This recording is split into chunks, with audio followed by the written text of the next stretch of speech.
Me llamo Marta, tengo 89 años y vivo aquí en Córdoba, Argentina.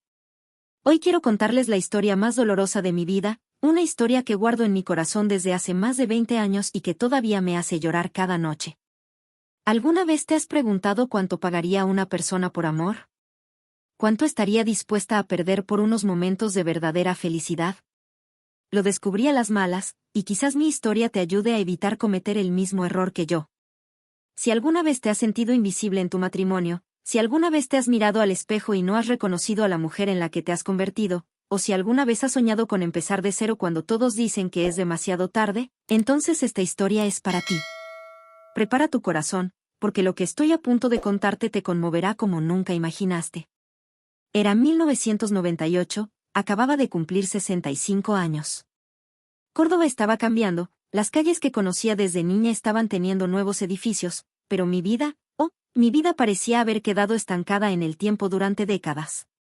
Yo vivía en una casa grande en el barrio de Güemes, una de esas casas antiguas con un patio interior lleno de jazmines y una parra que mi difunto suegro plantó en los años 40. Las paredes eran gruesas, de adobe, y en verano mantenían el aire fresco, pero en invierno eran tan frías como mi matrimonio. Llevaba 42 años casada con Ernesto. 42 años, imagínate. Era un hombre decente y trabajador, nunca me faltó de nada en casa. Era gerente de una fábrica textil y nos daba suficiente dinero para vivir cómodamente. Pero, ¿sabes? A veces tenerlo todo no significa no tener nada. Ernesto llegaba a casa a las 6, se sentaba en el sillón de cuero marrón que compró en 1970, cogía el periódico La Voz del Interior y desaparecía tras sus páginas. La cena siempre era silenciosa, solo se oía el tintineo de los cubiertos contra los platos y, afuera, el canto de los grandes besuqueos en el patio. Nuestros hijos, María Elena y Carlos, ya estaban casados y vivían lejos. María Elena estaba en Buenos Aires, trabajando como maestra, y Carlos en Mendoza, cuidando viñedos. Nuestras conversaciones giraban exclusivamente en torno a ellos, a los nietos que veíamos 2 veces al año y a las cuentas de la casa. No recuerdo la última vez que Ernesto me dijo que me quería. No recuerdo la última vez que me tomó de la mano ni me miró de verdad. Me había convertido en parte del mobiliario de esa casa, como la mesa de madera de mi abuela o el reloj de pared que daba las horas. Por las mañanas, me despertaba con el olor de su café, siempre a las 5:30 en punto. Oía sus pasos en el pasillo, la puerta del baño al cerrarse, el sonido de la ducha. Luego, el crujido de la puerta principal y el sonido del Renault 12 azul que arrancaba rumbo al trabajo. Y yo me quedaba allí, en mi cama aún caliente, mirando al techo y preguntándome si esto era todo lo que me quedaba de vida. Fue una mañana de marzo, cuando el calor aún era intenso y las cigarras cantaban sin parar en el patio, cuando Sebastián apareció en mi vida. Ernesto había contratado a un jardinero para que cuidara el jardín, que llevaba años descuidado.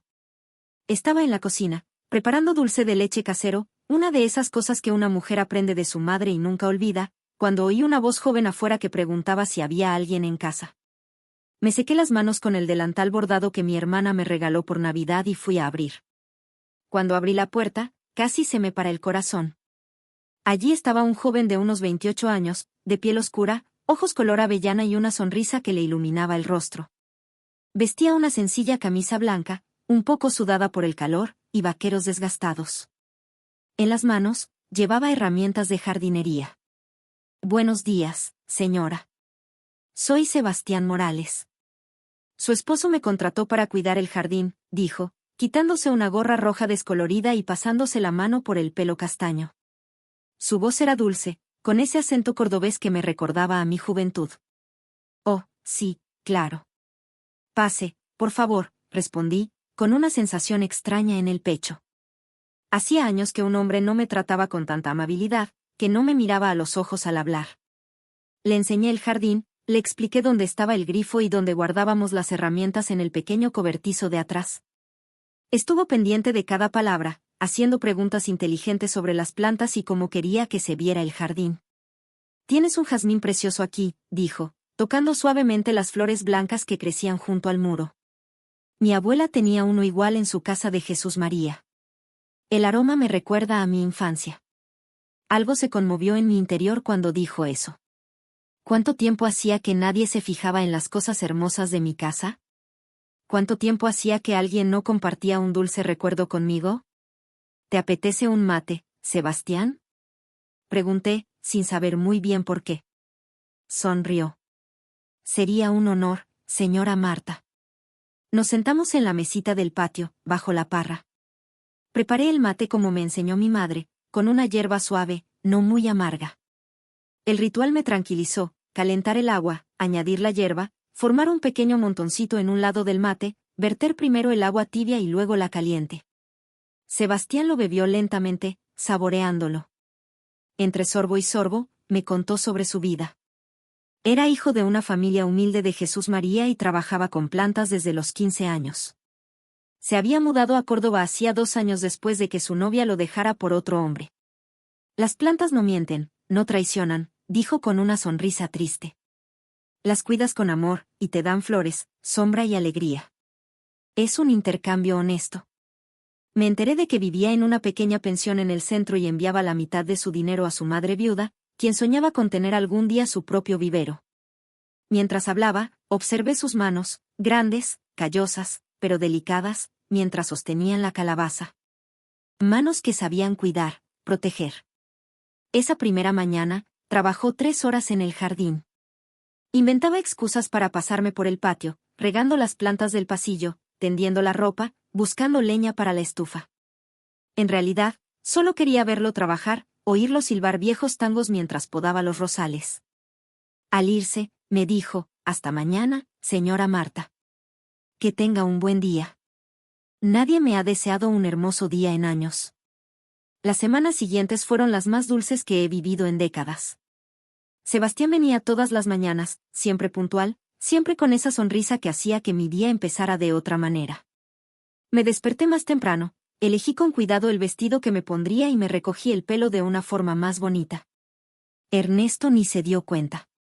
Salía para el trabajo y yo contaba los minutos hasta oír la voz de Sebastián en la puerta. Buenos días, señora Marta. ¿Cómo amaneció hoy? Poco a poco, nuestra conversación con el mate de la mañana se alargó. Me contó de los libros que leía. Era un joven culto, que incluso había empezado una carrera de agronomía, pero no pudo terminarla por falta de dinero. Hablé de mi juventud, de lo diferente que era Córdoba en los años 50, de los bailes a los que asistí antes de casarme. Debías haber sido hermosa bailando, dijo un día, haciéndome sonrojar como una niña de 15 años. Una tarde de abril, con la llegada suave del otoño y el amarilleo de las hojas de la parra, Sebastián reparaba el sistema de riego y se lastimó con una herramienta. Un corte feo en el brazo derecho le provocó una hemorragia que le corría por la piel bronceada. «Dios mío», grité, corriendo a ayudarlo. «Entra, rápido». Lo llevé a la cocina, lavé la herida con agua y alcohol y la vendé con una gasa limpia. Me temblaban las manos al tocarle la piel, y noté que él también estaba nervioso. Cuando terminé de vendarla, nuestras miradas se cruzaron y algo cambió para siempre entre nosotros. «Gracias, Marta», susurró, y por primera vez no dijo «Doña Marta». Mi nombre sonó como música en su boca. Desde ese día, nuestras miradas se alargaron y nuestras sonrisas, más íntimas. Empecé a cocinarle platos especiales, empanadas de carne cortada a machete como las que hacía mi madre, locro con chorizo en invierno, y siempre, un postre casero, alfajores, dulce de leche y tarta de manzana con canela. «Eres una artista en la cocina, Marta», dijo, cerrando los ojos para saborearlo mejor. «Quien pruebe tu comida nunca olvidará su sabor». Una mañana de mayo, cuando ya hacía frío y yo había preparado un mate cocido bien caliente, Sebastián llegó con un aspecto diferente. Estaba pensativo, callado. Estaba trabajando en el jardín, pero presentía que algo le preocupaba. «¿Qué te pasa, cariño?», pregunté, y la palabra «cariño» me salió tan natural que me sobresalté. Dejó la pala y se acercó a la mesa donde yo pelaba patatas para el almuerzo. Se quedó allí, mirándome con una intensidad que me hizo temblar por dentro. «Marta, yo no debería decirte esto, pero ya no puedo guardármelo. Me estoy enamorando de ti». El mundo se paró. Las patatas se me cayeron de las manos, el sonido del cuchillo al golpear el suelo resonó por el patio. Mi corazón latía tan rápido que pensé que me estaba dando un infarto.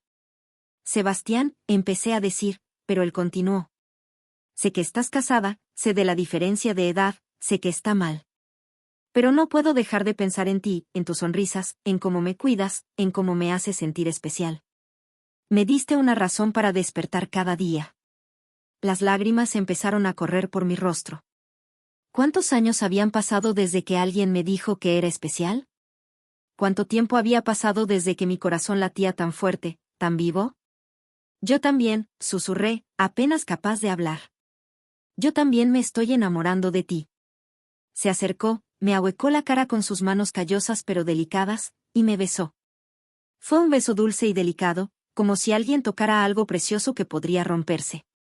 Cerré los ojos y sentí como si despertara tras un sueño de 40 años. En ese momento, no sabía que estaba sellando mi destino. No sabía que ese dulce beso se convertiría en el más amargo de mi vida. Si te gusta esta historia, dale a me gusta al video y suscríbete al canal para no perderte ninguna de nuestras historias. Créeme, lo que voy a contarte te conmoverá de maneras que ni te imaginas. Lo que siguió fueron los 3 meses más intensos de mi vida. Sebastián y yo vivimos un amor secreto, oculto entre las paredes de adobe de mi casa, camuflado entre las tareas del jardín. Ernesto salió a trabajar a las 6 de la mañana y no regresó hasta las 6 de la tarde. 12 horas que se convirtieron en nuestro pequeño paraíso.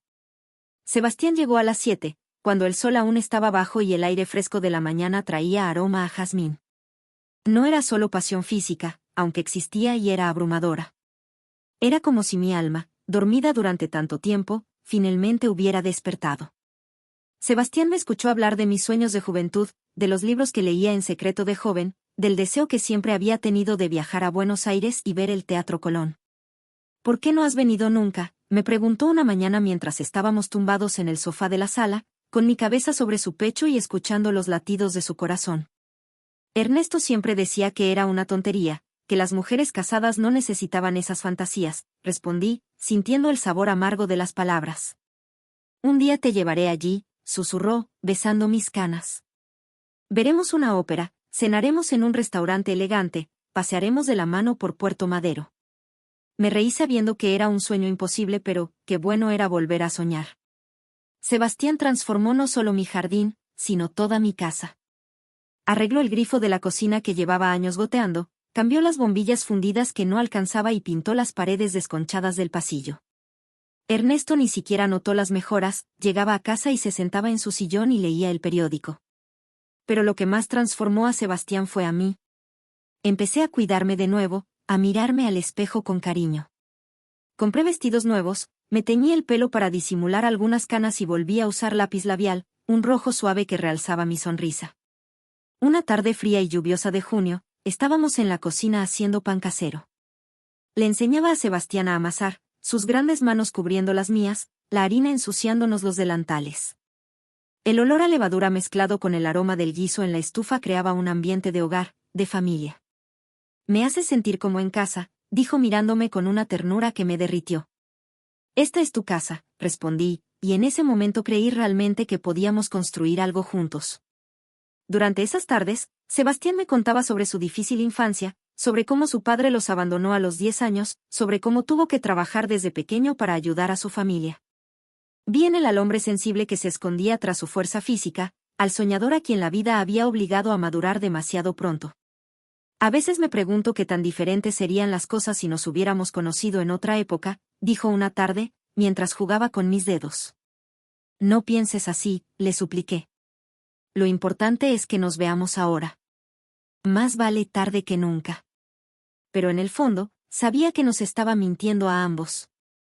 Cada día que pasaba, el peso de la mentira se hacía más pesado. Miré a Ernesto durante la cena y sentí una terrible culpa. No era un mal hombre, solo un hombre que se había acostumbrado a la vida, como yo me había acostumbrado a ella durante tantos años. Los vecinos empezaron a hablar del jardinero dedicado, que pasaba tantas horas en mi casa.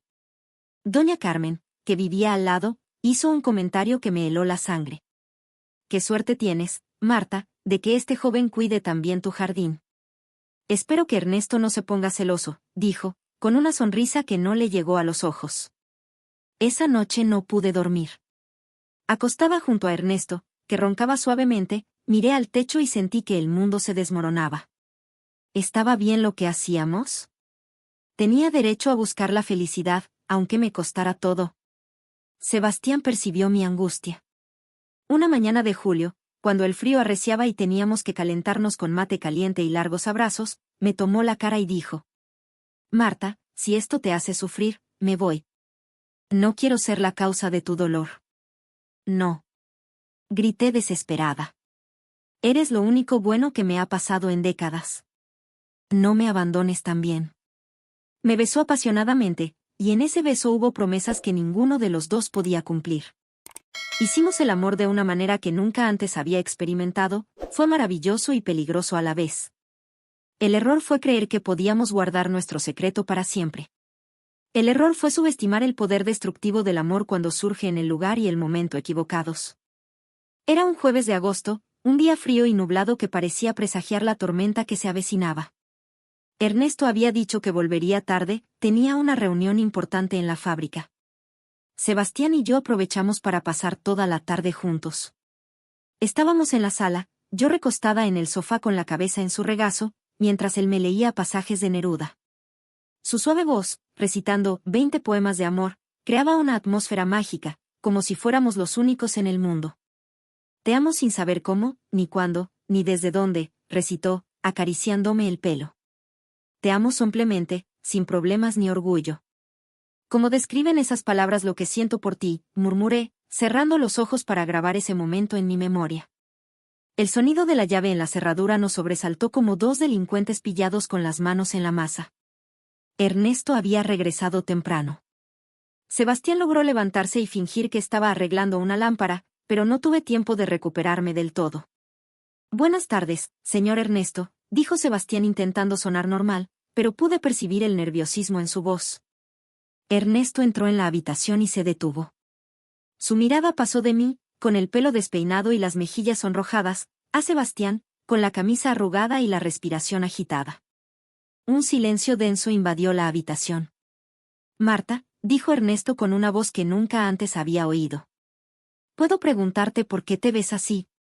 Yo, estaba ayudando a Sebastián a arreglar la lámpara, mentí, con el corazón latiéndome tan fuerte que estaba segura de que todos podían oírlo. Ernesto entrecerró los ojos. 42 años de matrimonio no habían sido en vano, me conocía demasiado bien. Sebastián, puedes irte. Y no tienes que volver mañana. Ni nunca más. Pero señor, comenzó Sebastián. Vete. Ahora. Sebastián me miró con desesperación. En esa mirada, toda nuestra historia, todos nuestros sueños, se hicieron añicos. Tomó sus herramientas y se fue sin decir palabra. El sonido de la puerta al cerrarse resonó como un disparo en mi corazón. Ernesto y yo nos quedamos allí, mirándonos fijamente. El silencio era ensordecedor. Finalmente, habló. 42 años, Marta. 42 años de matrimonio, y me haces esto. Ernesto, ¿te lo puedo explicar? ¿Qué? ¿Qué me engañas con un niño que podría ser tu hijo? ¿Qué has convertido nuestra casa en un lugar de encuentro? Sus palabras me golpearon como bofetadas. Empecé a llorar, no solo de culpa, sino también de rabia. Rabia por una vida desperdiciada en silencio, en indiferencia. Y cuando me amaste de verdad, Ernesto, grité, sorprendiéndonos a ambos. ¿Cuándo fue la última vez que me miraste, me preguntaste cómo estaba, me hiciste sentir mujer? Eso no justifica hacer trampa. Lo justifica. Justifica toda una vida de soledad junto a un hombre que me trataba como si fuera un mueble. La discusión que siguió fue terrible. 42 años de resentimiento acumulado explotaron de golpe.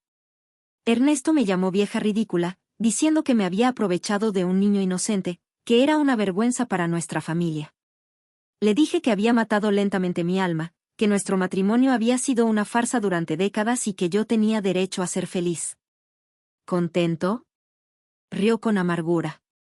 ¿Crees que ese niño te quiere de verdad? Solo se está aprovechando de una vieja necesitada. Esas palabras me dolieron más que cualquier bofetada. Porque, en el fondo, una parte de mí siempre temía que fueran ciertas. Esa noche, Ernesto hizo las maletas y se fue a dormir a casa de su hermano. Al día siguiente, buscó un abogado. El proceso de divorcio fue una pesadilla. En la Argentina de los años 90, que una mujer de 65 años solicitara la separación por una aventura con un joven era un escándalo garantizado. La noticia corrió como la pólvora por el barrio. Doña Carmen y los demás vecinos me miraban con desdén las pocas veces que salía de casa.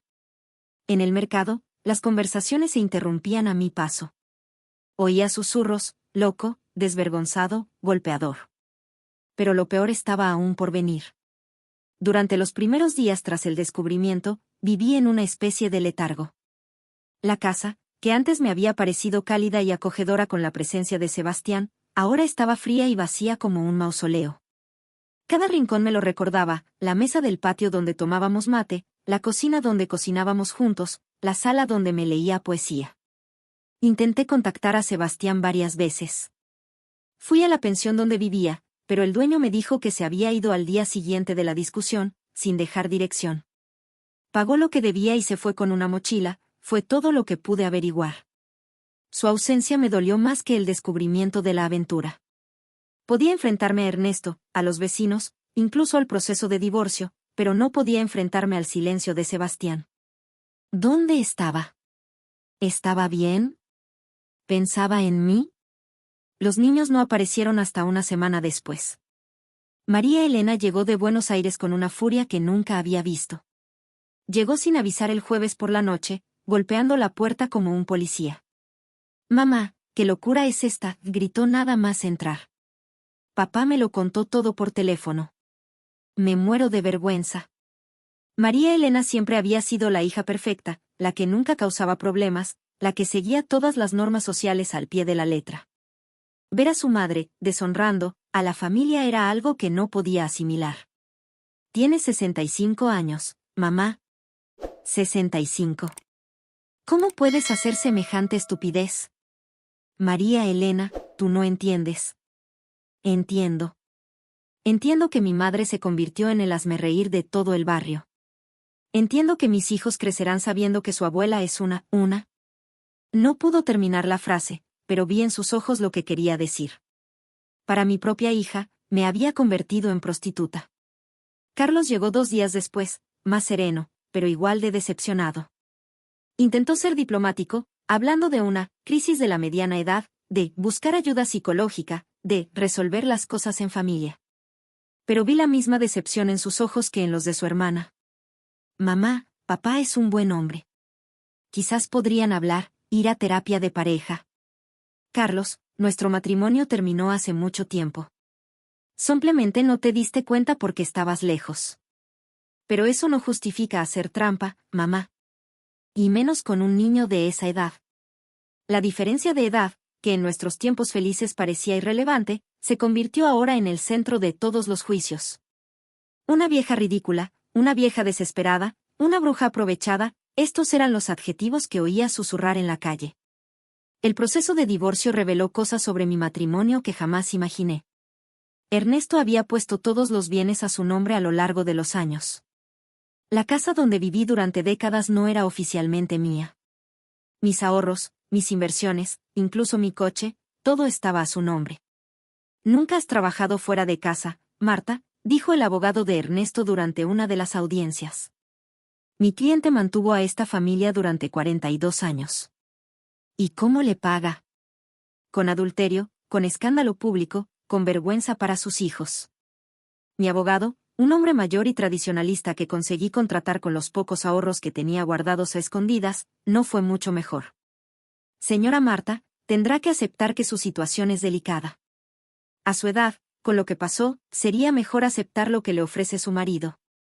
Lo que Ernesto me ofreció fue una suma irrisoria al mes y permiso para quedarme en la casa 6 meses hasta que se adaptara.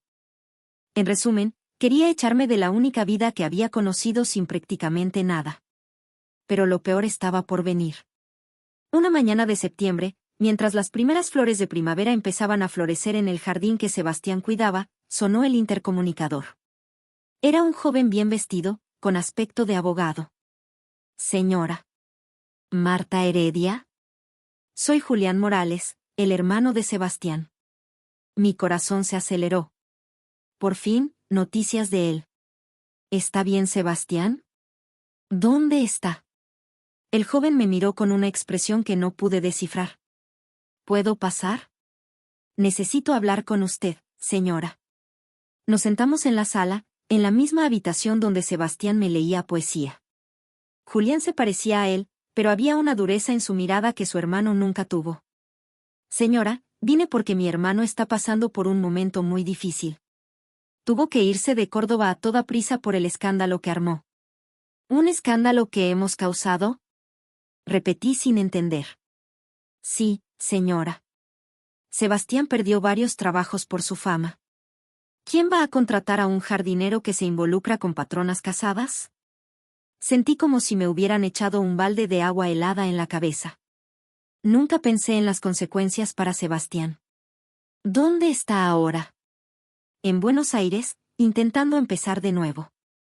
Pero lo necesita, duerme en albergues y hace trabajos esporádicos para sobrevivir. ¿Puedo ayudar? Ya has ayudado demasiado, dijo Julián con cruel ironía. Mi hermano me pidió que te dijera que lo que pasó entre ustedes fue un error. Estaba en una etapa difícil de su vida, vulnerable, y tú te aprovechaste de eso. Sus palabras me golpearon como dagas. ¿Te aprovechaste? Sí, señora. Una mujer de su edad, con experiencia, seduciendo a un chico inocente que solo quería trabajar honestamente. Sebastián ni siquiera puede hablar de ello sin sentirse avergonzado. No es cierto. Grité, levantándome de la silla. Nos amábamos. Julián soltó una risa amarga. ¿Cariño? ¿De verdad crees que mi hermano podría amar a una mujer tan mayor que podría ser su abuela? Me lo contó todo, señora. Como lo sedujiste lentamente, como lo presionaste, como lo obligaste a devolver los favores. Mentira. Eso es mentira. Sebastián está en terapia en Buenos Aires, intentando superar el trauma. El psicólogo dijo que es común que las víctimas de abuso se sientan confundidas con sus propios sentimientos. La palabra, abuso, explotó en mi mente como una bomba. ¿Era eso lo que todos pensaban? ¿Que yo había abusado de él? ¿Un viejo depredador que se aprovechó de un joven trabajador? Por favor, vete, susurré, incapaz de hacer nada más. Me voy, sí. Pero vine a advertirte que si intentas contactar a mi hermano, presentaremos una demanda por acoso. Él solo quiere olvidar esta historia y rehacer su vida lejos de aquí. Después de que Julián se fuera, me desplomé en el suelo de la sala y lloré como nunca. Todas las certezas que tenía sobre el amor que compartíamos se derrumbaron.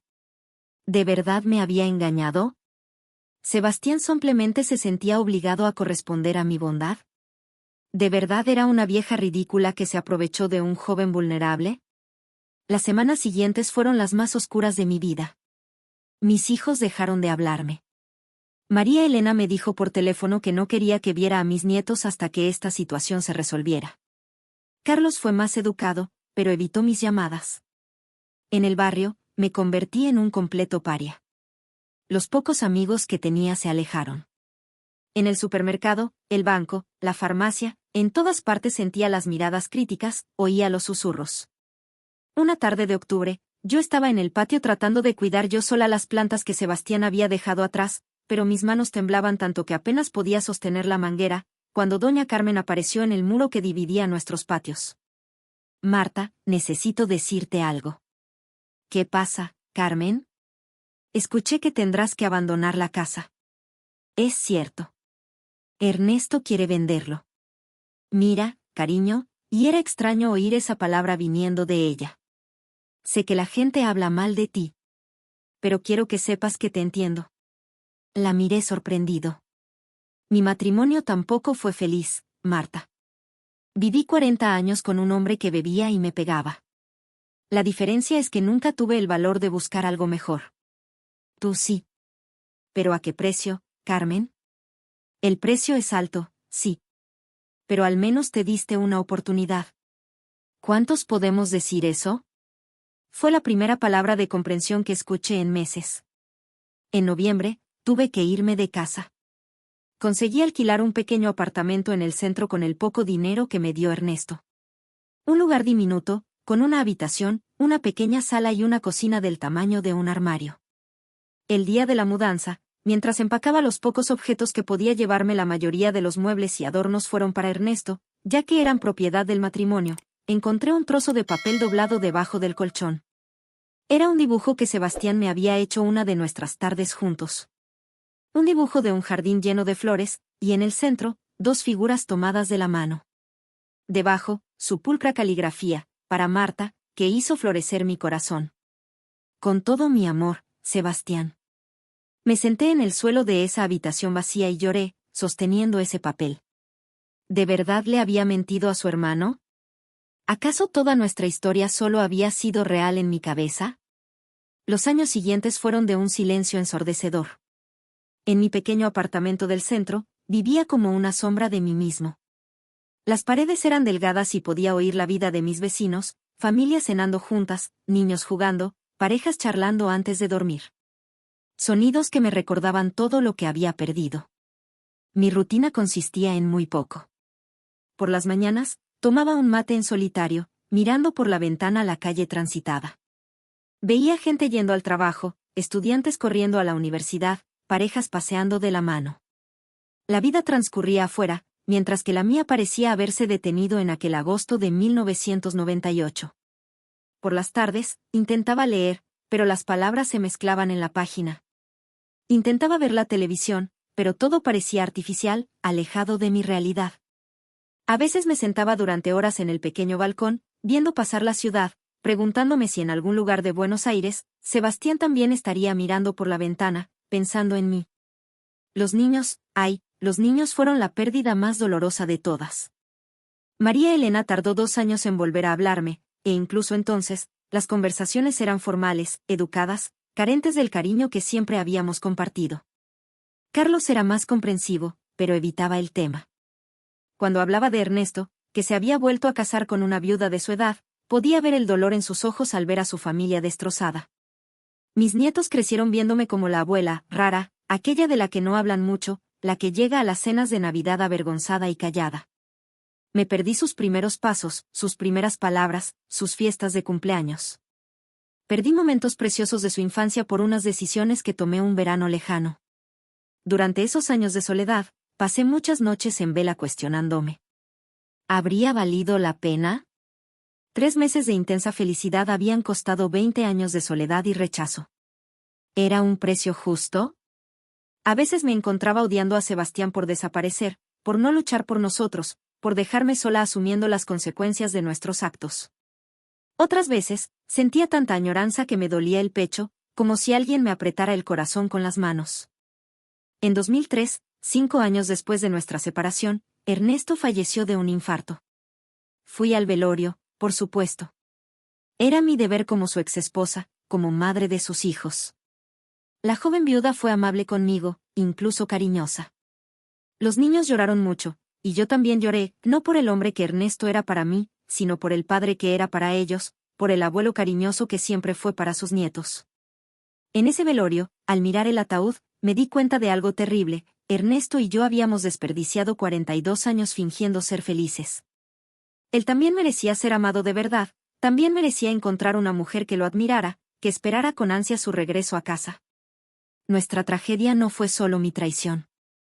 Nuestra tragedia fue haber vivido durante décadas en una mentira conveniente, una farsa social que satisfizo las expectativas de todos menos las nuestras. ¿Habría sido diferente nuestra historia si hubiera tenido el valor de terminar el matrimonio antes de conocer a Sebastián? ¿Habría sido más comprensivo si hubiera sido sincera desde el principio sobre mi infelicidad? Estas preguntas me han atormentado durante años.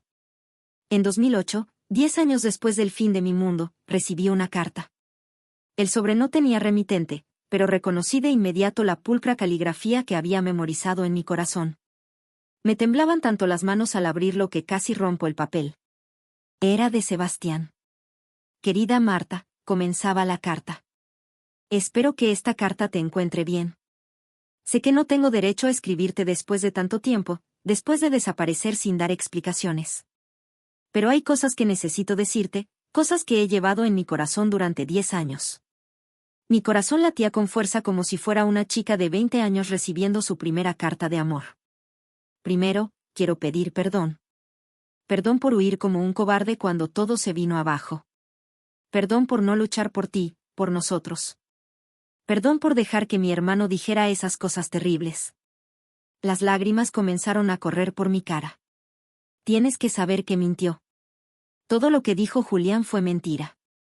Nunca dije que te aprovecharas de mí, nunca dije que no te amaba. Al contrario, fuiste el gran amor de mi vida, Marta. El único amor verdadero que he sentido. Las lágrimas ahora caían como una cascada.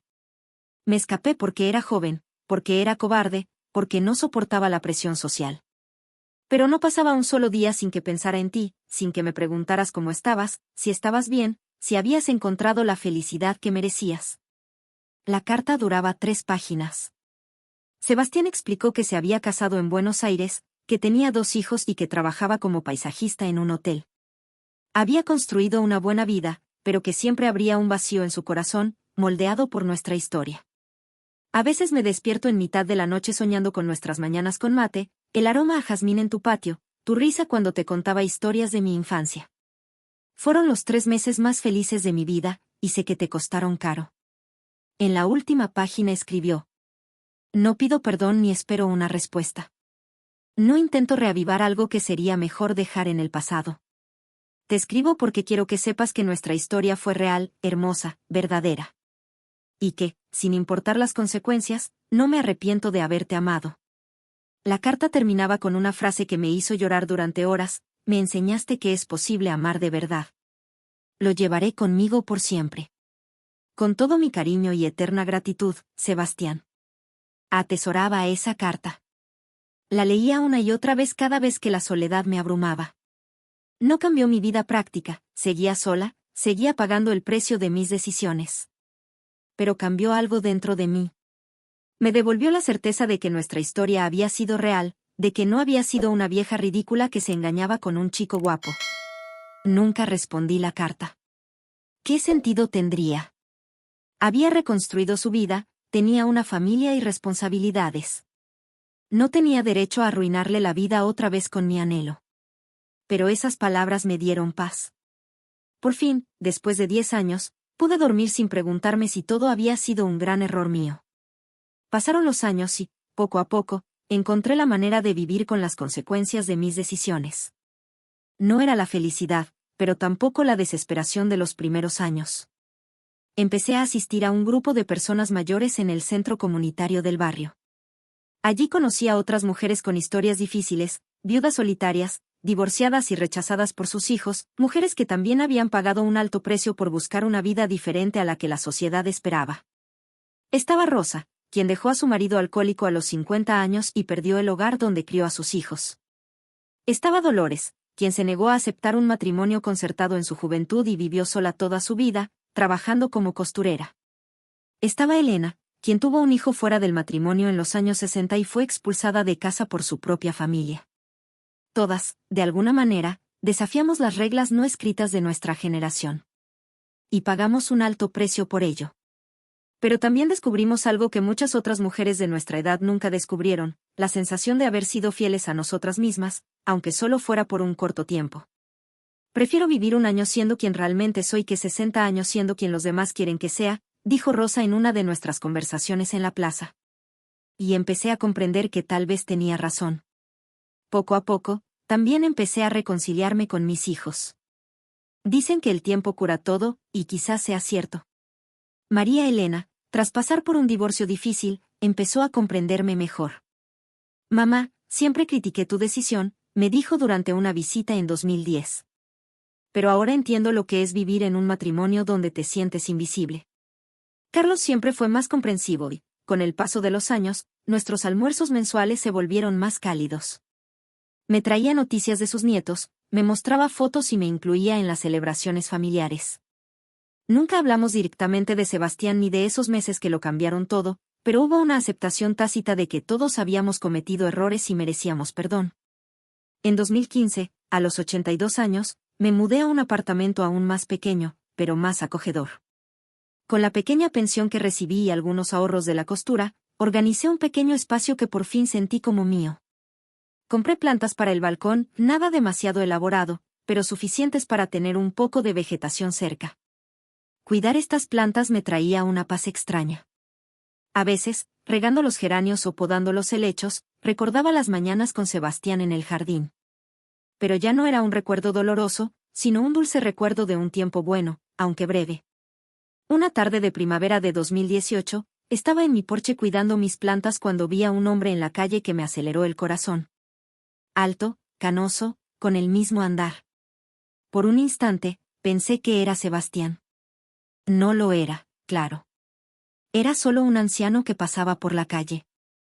Pero ese momento me hizo reflexionar sobre cuántas veces, durante los últimos 20 años, había buscado su rostro entre la multitud, oído su voz en voces extrañas, sentido su presencia en lugares donde nunca había estado.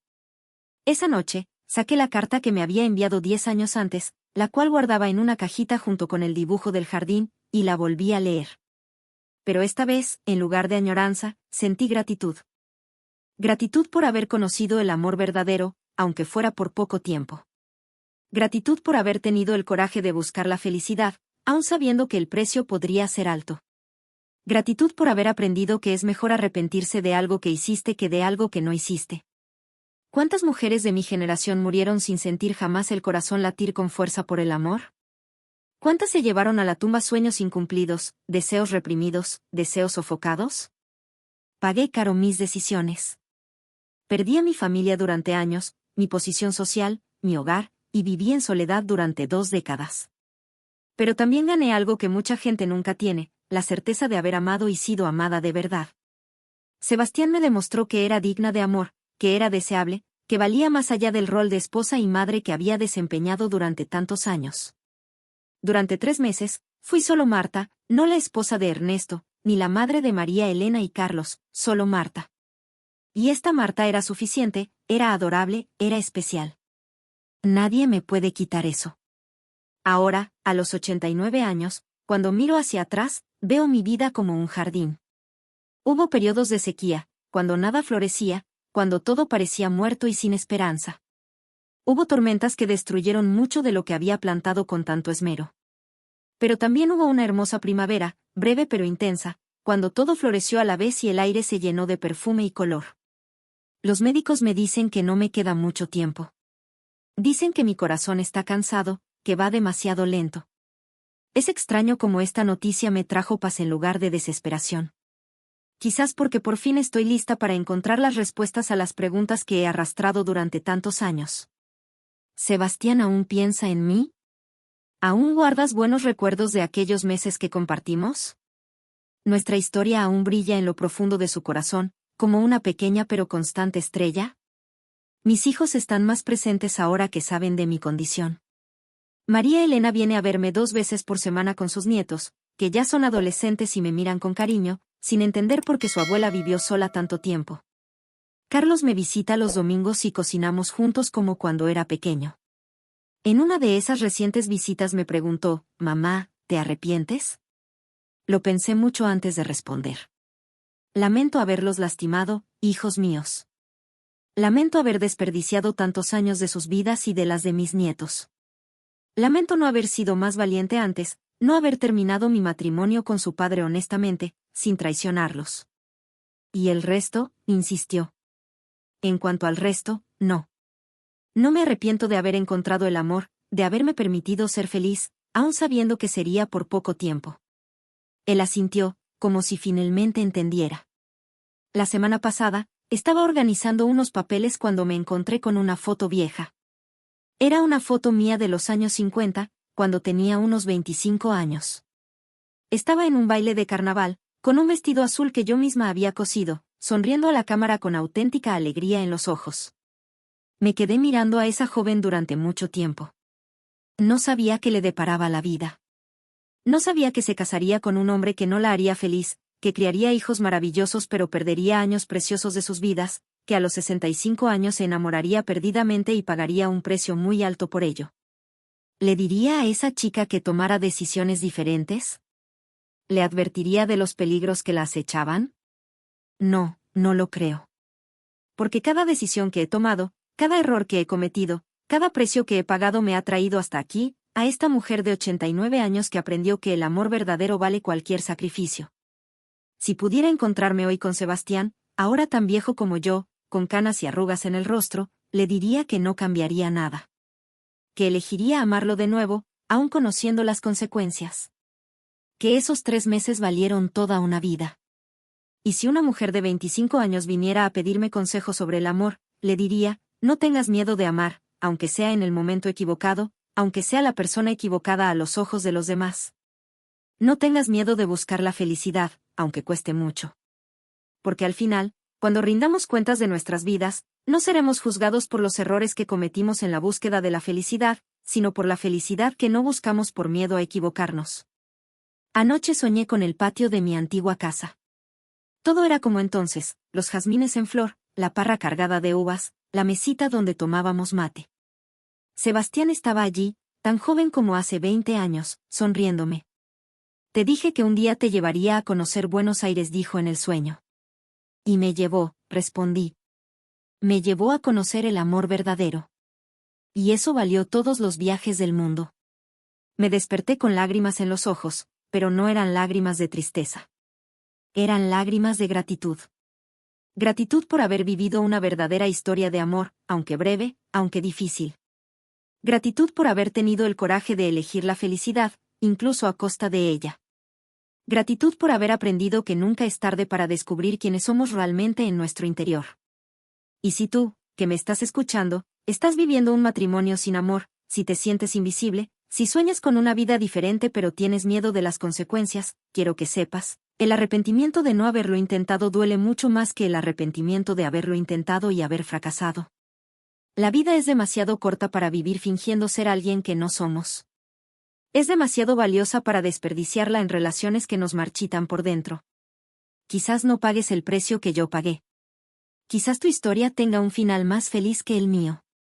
Pero aunque no sea así, aunque lo pierdas todo como yo, al menos habrás vivido de verdad un tiempo.